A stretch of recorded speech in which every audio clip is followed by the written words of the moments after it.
Welcome back to the Barely Passable YouTube channel. Today I'm going to talk about a topic which has been mildly discussed to death, but that's kind of just what I do on this channel, and that is gun control. It doesn't work at all.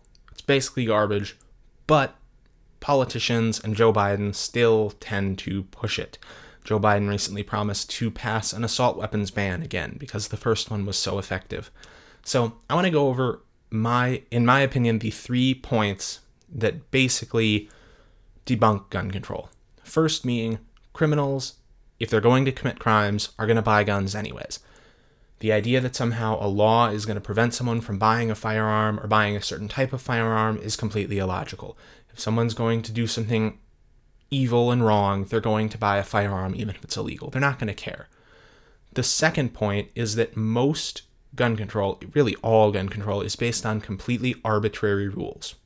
So you look at an assault weapons ban, it's based on, basically it boils down to cosmetic and ergonomic features, such as whether a rifle has a pistol grip, or a barrel shroud, or a flash hider.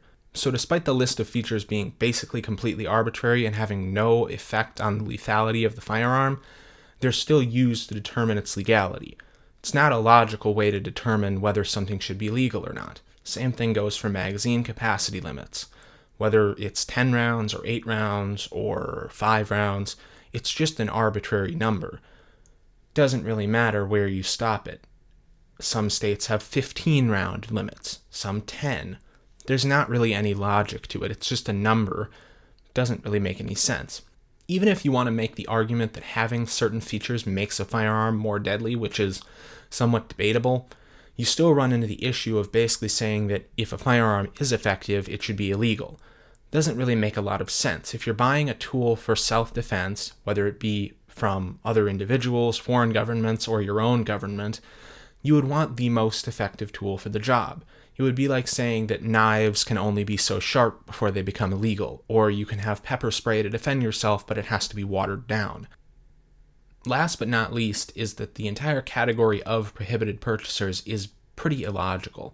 The idea that we could have a segment of the population that isn't allowed to own firearms, and that would somehow be an effective tool of preventing gun violence or other crime, doesn't make any sense at all.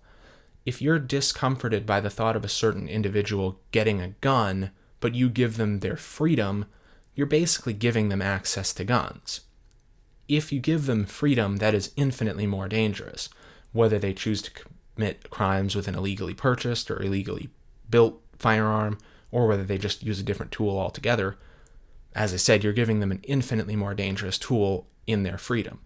You're never going to be able to prevent an entire group of people from being able to purchase firearms, whether you like it or not, if you give them their freedom. So while in concept I understand why you wouldn't want dangerous criminals or people with a violent past to have firearms, you're putting the cart before the horse if you think that you're going to be able to prevent violent crime by releasing them, but then telling them on the way out, oh, by the way, you're not allowed to have a gun. All right, so I'm definitely curious to hear what you all have to say, especially on the point of prohibited purchasers. I know that there are a lot of conservative or generally pro-2A people who do support background checks and preventing people with certain criminal history from owning firearms. To me, I just don't think it has a particularly effective track record as far as preventing violent crime.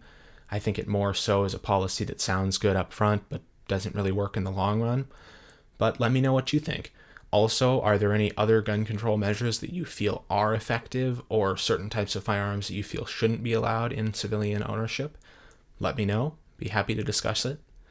And as always, thank you for watching this barely passable video. Make sure to check out my channel for other content, and you have a fantastic day. Thanks for watching.